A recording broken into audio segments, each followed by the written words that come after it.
আজকে দত্ত বাড়িতে আমার আদরের বৌমা আসবে, তাকে নিজের হাতে বরণ করব না? নিশ্চয় করব। Welcome to the hell. আজকের পর থেকে কৃষ্ণা, তোর জীবন আমি নরকে পরিণত করব।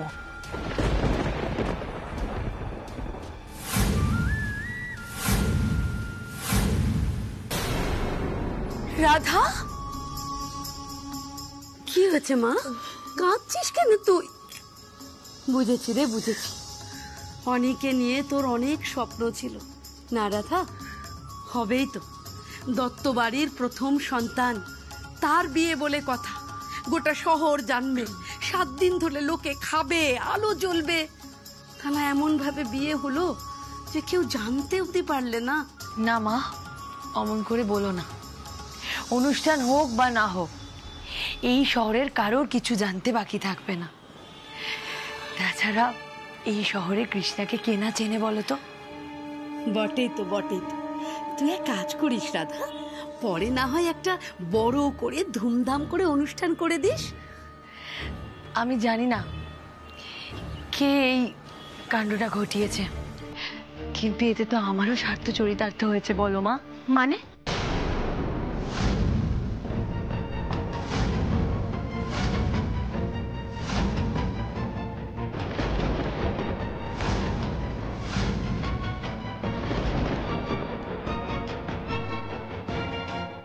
রাধা দিদি, এতে তোমার কি স্বার্থ আছে? তার মানে কি ওদের বিয়েটা তোমার ইচ্ছেই হয়েছে?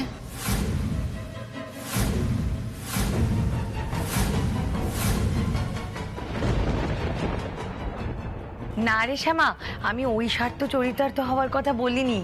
দেখ, এই ঘটনাটা যেই ঘটাক না কেন, আমি তো তাকে জানি না, কিন্তু কৃষ্ণার মতো মেয়েকে আমি আমার বাড়ির বৌমা হিসেবে পেয়েছি। এটা কি কম বড় ভাগ্যের ব্যাপার? তাছাড়া কৃষ্ণা হচ্ছে তোর আর ছোটদার একমাত্র মেয়ে, ওকে বাড়ির বৌমা হিসেবে পেয়েছি। এটা কি আমার স্বার্থ চরিতার্থ হলো না? সেটার কথাই আমি বলছিলাম। আসলে আমি প্রথম দিকে একটু আপসেট হয়েছিলাম, তারপর বিষয়টা ঠান্ডা মাথায় ভাবলাম। দেখ শ্যামা, ধুমধাম করে অনুষ্ঠান করে বিয়ে তো আবার পরেও হবে, কিন্তু এরকম লক্ষ্মী প্রতিমার মতো মেয়ে আমার বাড়ির বউ হিসেবে পেয়েছি, তাই ওকে আগে একটু বরণ করে নিই।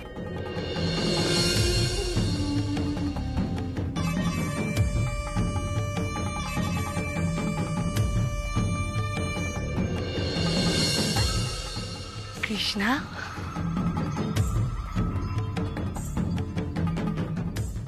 দেখেছিস শ্যামা, না চাইতেই মেয়েটা আজ কিরকম আমার আপন হয়ে গেল। কৃষ্ণা কিন্তু এখন শুধু তোর মেয়ে নয়, ও আজ থেকে আমারও মেয়ে।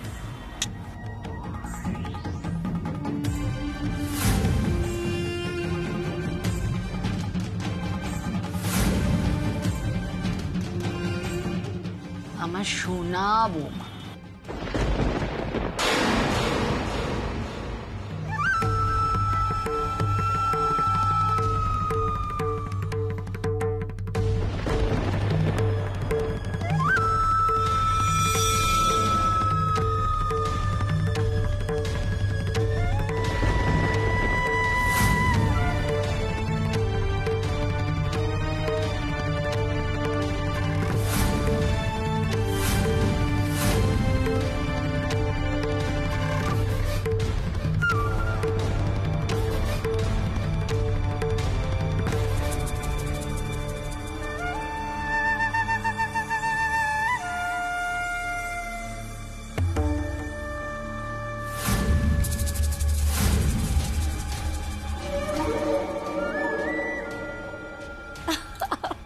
দেখ দেখ শ্যামা, তোর রাধা দিদির কাণ্ড দেখ।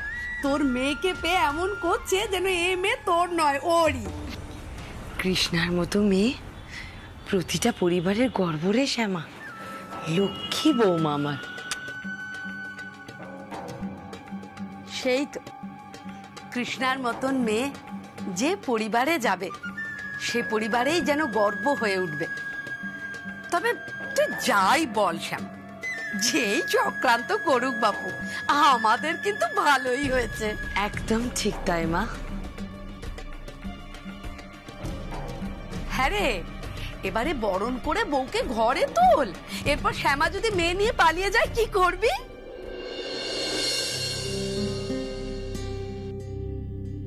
তাড়াতাড়ি কর রাধা, আমাদেরও বেরোতে হবে।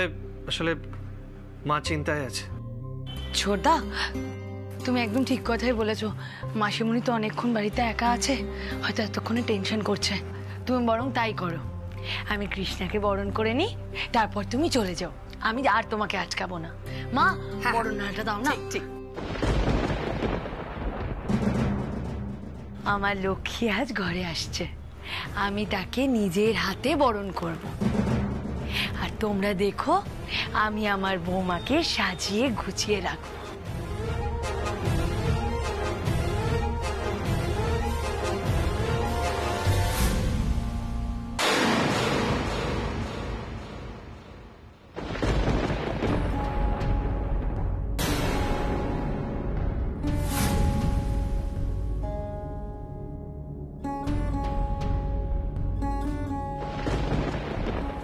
এই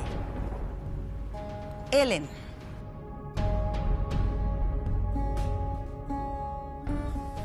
ও মুন্নি দিদি ভাই, বলি ঠাম্মির কথা মনে পড়ে না? আমার যে চিন্তা হচ্ছিল।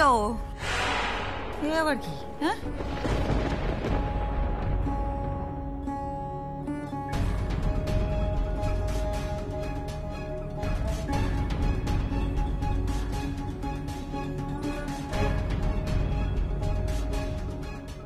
ও বড় বৌমা, এ আবার চ্যাং চ্যাং করে চলে গেল কেন? কি হয়েছে? হ্যাঁ, ও বলছি যে অরুণ, শ্যামা, নিখিল, ছোটদিদি এরা সব কোথায়? ওরা আসেনি এখনো? আর তোদের বাবা কোথায়? একটা খোঁজ নেয় না? না না, ওনার হচ্ছে। বলছি যে অনিরুদ্ধ, অনিরুদ্ধ ওকে পাওয়া গেল? ওকে তো খুঁজে পাওয়া যাচ্ছিল না। হ্যাঁ মা, বলছি, সব বলছি।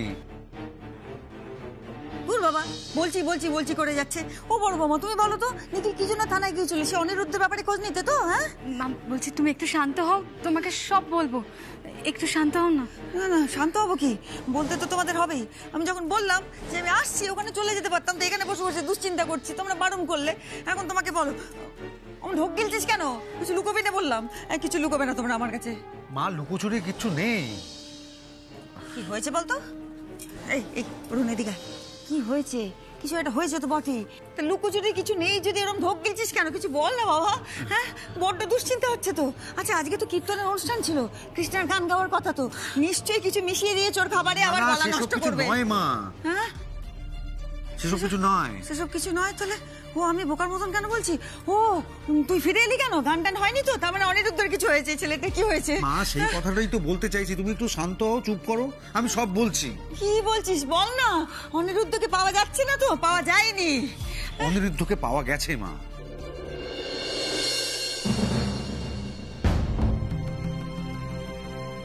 ওই দেখো, এতক্ষণ সেটা বলিসনি? মা, আসলে কি বলো তো, একদল লোক কারুর কথায় অনিরুদ্ধকে কিডন্যাপ করে নিয়ে গেছিল। তারপর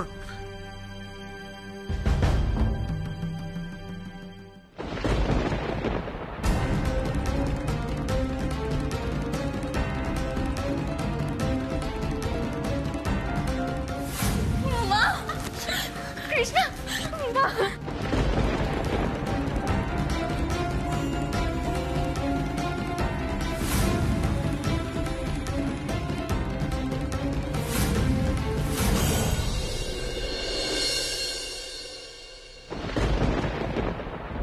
কি বলছিস কি অরুণ? হ্যাঁ, মানে আমার ছোট দিদি আর অনিরুদ্ধর কেউ বিয়ে দিয়ে দিয়েছে? কেন? কারা দিয়ে দিয়েছে? মা, সেটা তো আমরা কেউই বুঝতে পারছি না। ওই গুন্ডারা কারা, আর কার কথায় ওরা জোর করে বন্দুক দেখে ওদেরকে বিয়ে দিল, আমরা তো কিছুই বুঝতে পারছি না। সেই তো, বন্দুক দেখিয়ে বিয়ে। ও হ্যাঁ রে অরুণ, তুই তো বললি যে শ্যামা, নিখিল ছোট দিদিকে নিয়ে ওদের বাড়ি গেল। তোদের বাবা কোথায় গেল? সেও কি ওই বাড়ি চলে গেল নাকি? না না মা, বাবা লালবাজার গেছেন। আসলে পুরো ঘটনাটা পুলিশের উপর মহল একবার জানিয়ে রাখা ভালো না, সেই জন্যে। হ্যাঁ, তা তো বটেই, কিন্তু সমস্যাটা হলো ওর মাথাতেই ঢুকছে না। এটা কি হলো? আমার ছোট দিদি আর অনিরুদ্ধর বিয়ে দিয়ে কার স্বার্থ সিদ্ধি হবে? এই কাজ কারা করলো?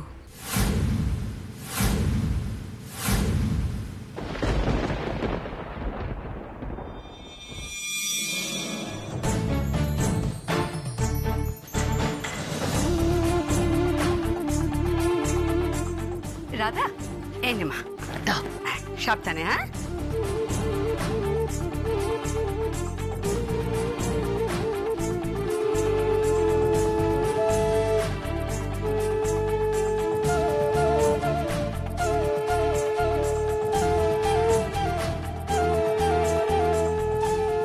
এসো মা, এসো। তুমিই তো হবে আমার সেই আলাদিনের আশ্চর্য প্রদীপ। তোমার গায়ে আঁচড় পড়লেই শ্যামা আর নিখিল আমার সব কাজ করে দেবে।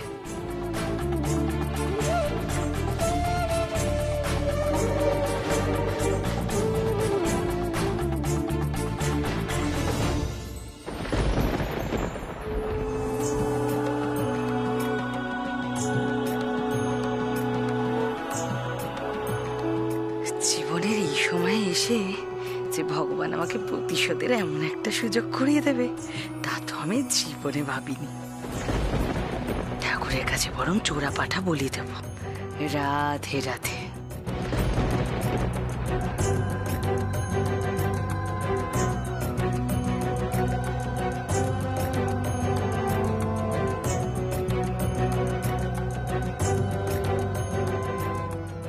কি অনি বেটা, তুমি খুশি তো?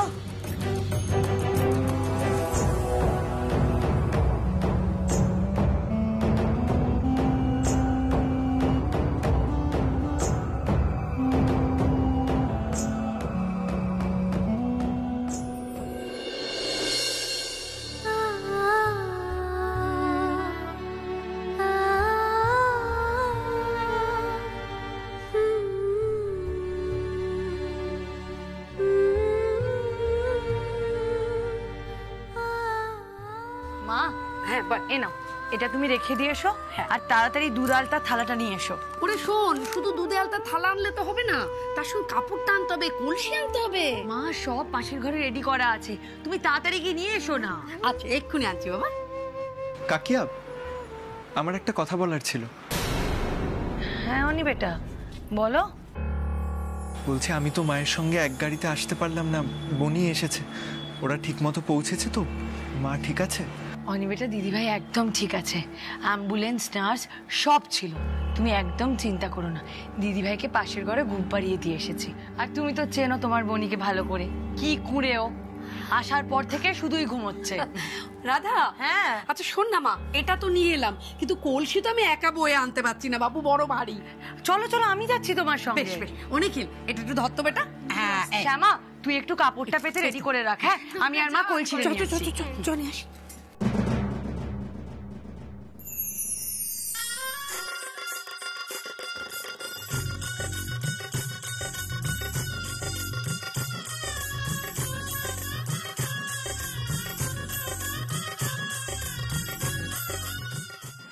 ওটা পেতে দাও।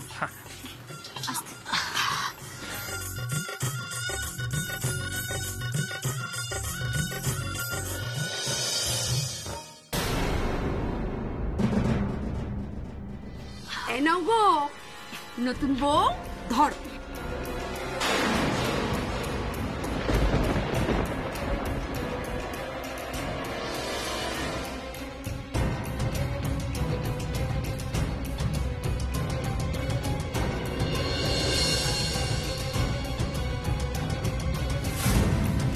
কি হলো কৃষ্ণা বেটা, ভারী লাগছে? ও মা, দত্তবাড়ির বউ বলে কথা, এইটুকু ভার তো তোমাকে বহন করতেই হবে।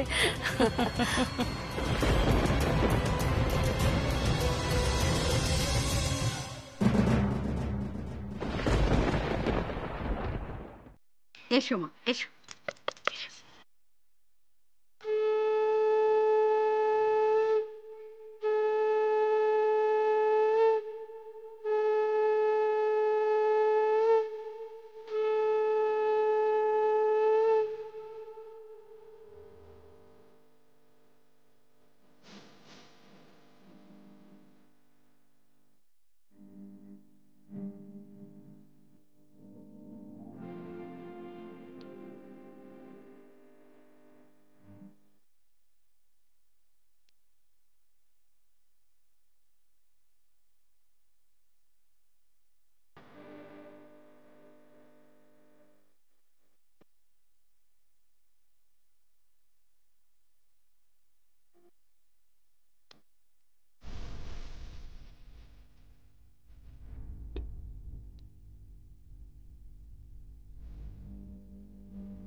দাবা আস্তে আস্তে আস্তে খুব ভারী।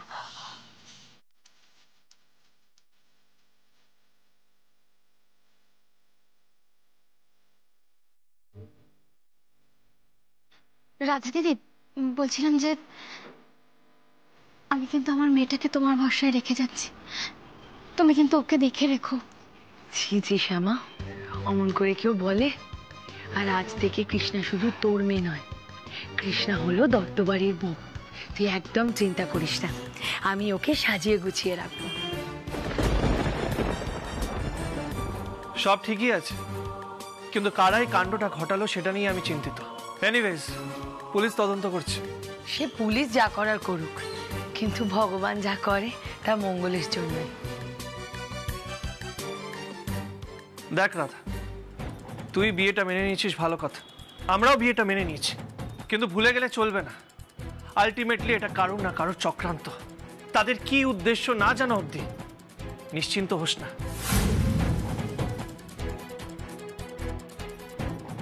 চিন্তা করো না ছোটদা, আমার এ বাড়িতে ঢুকে কৃষ্ণার কে আর ক্ষতি করবে বলো? কৃষ্ণার কিচ্ছু হবে না, দেখো। তাছাড়া আমরা তো সবাই আছি ওর পাশে। দেখ রাধা, বলছিলাম আমি শ্যামা মানে আমরা তো আর মেয়ে শ্বশুর বাড়িতে থাকতে পারি না। মুন্নিকে যদি পাঠিয়ে দিই বা দুটো সিকিউরিটি গার্ড যদি তোর বাড়ির বাইরে থাকে, তাহলে কি কোনো অসুবিধা হবে?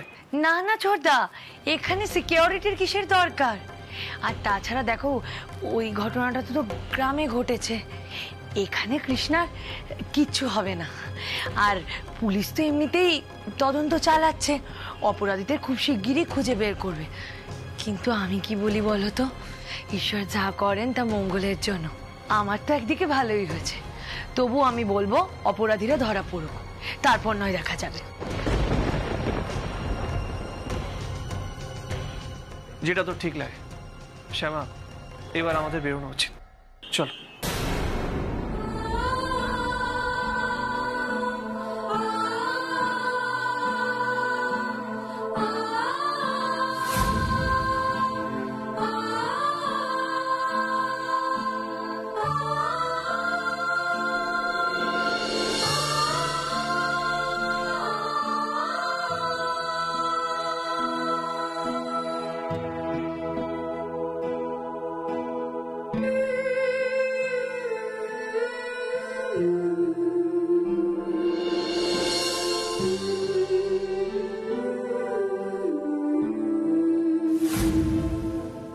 সাবধানে থাকবে।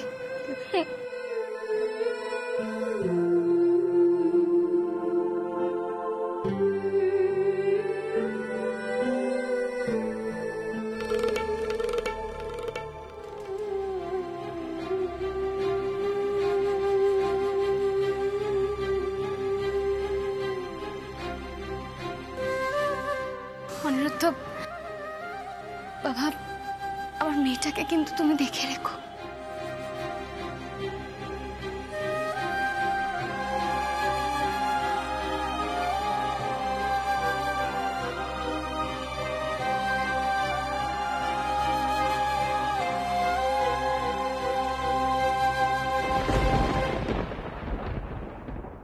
আমরা আসছি অনিরুদ্ধ।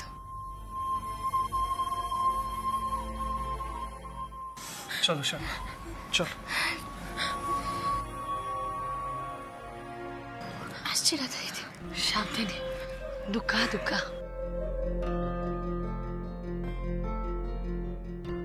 আসছি।